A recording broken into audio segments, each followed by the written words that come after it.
Hello, I'm Daniel Bugden, and I'm one of the resident environment artists here at Red Meat Games. I tackle anything from asset creation to general environment work, I guess, lighting, and anything that kind of falls under the artistic umbrella when it comes to environments. Yeah, so I'm from Trenton, Nova Scotia, just 2 hours out of the city here, Halifax. I've always, ever since playing the PlayStation 2 way back then, and I was playing Monster Hunter on the PlayStation 2, and I was enamored by this lifelike environment and stuff that, when you look at it these days, definitely holds up.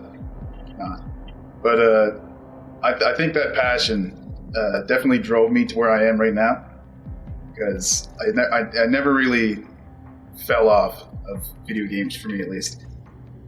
And I followed that. I started looking into it a lot more. I started messing around in Google SketchUp in high school, just making 3D models and stuff.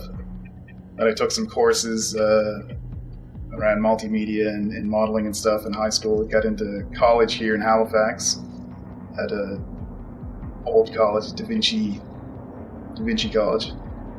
And through that, I found my job here at Red Meat Games, thankfully. So that was lucky. And 3 years later, 3.5, here I am.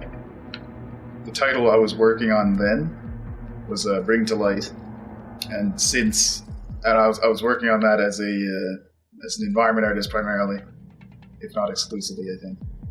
So that was definitely a fun project to work on, just kind of diving headfirst into the industry.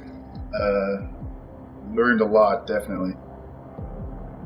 And since then, just work on other unannounced projects, I guess. So Sentience is a asymmetrical, multiplayer-focused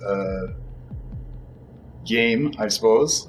The artistic style that we're going for is kind of cyberpunk-ish, Hong Kong urban metropolis kind of driven environments, at least. Whenever we were putting together the nightclub level, we were definitely wanting to focus on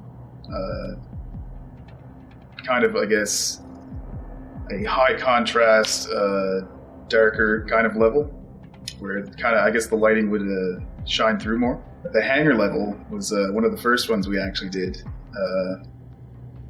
back around when the project actually started. And this one was definitely one of the more expansive levels, I find.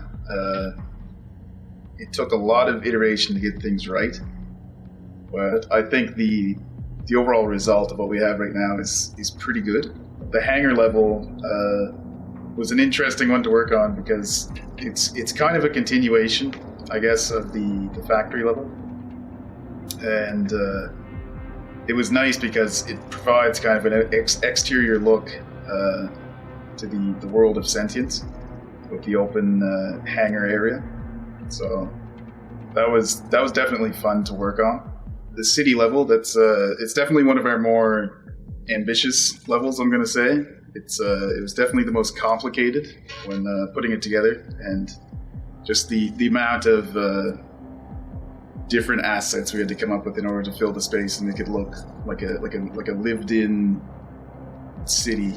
All the different kind of assets that you would need to make for something like that, especially given the theme that we're kind of aiming for with cyberpunk.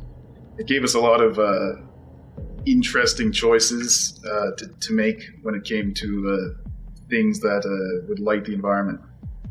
So as someone that was kind of, I guess, tackling the lighting for this level in particular, I quite enjoyed all the different light sources and stuff we had to choose from.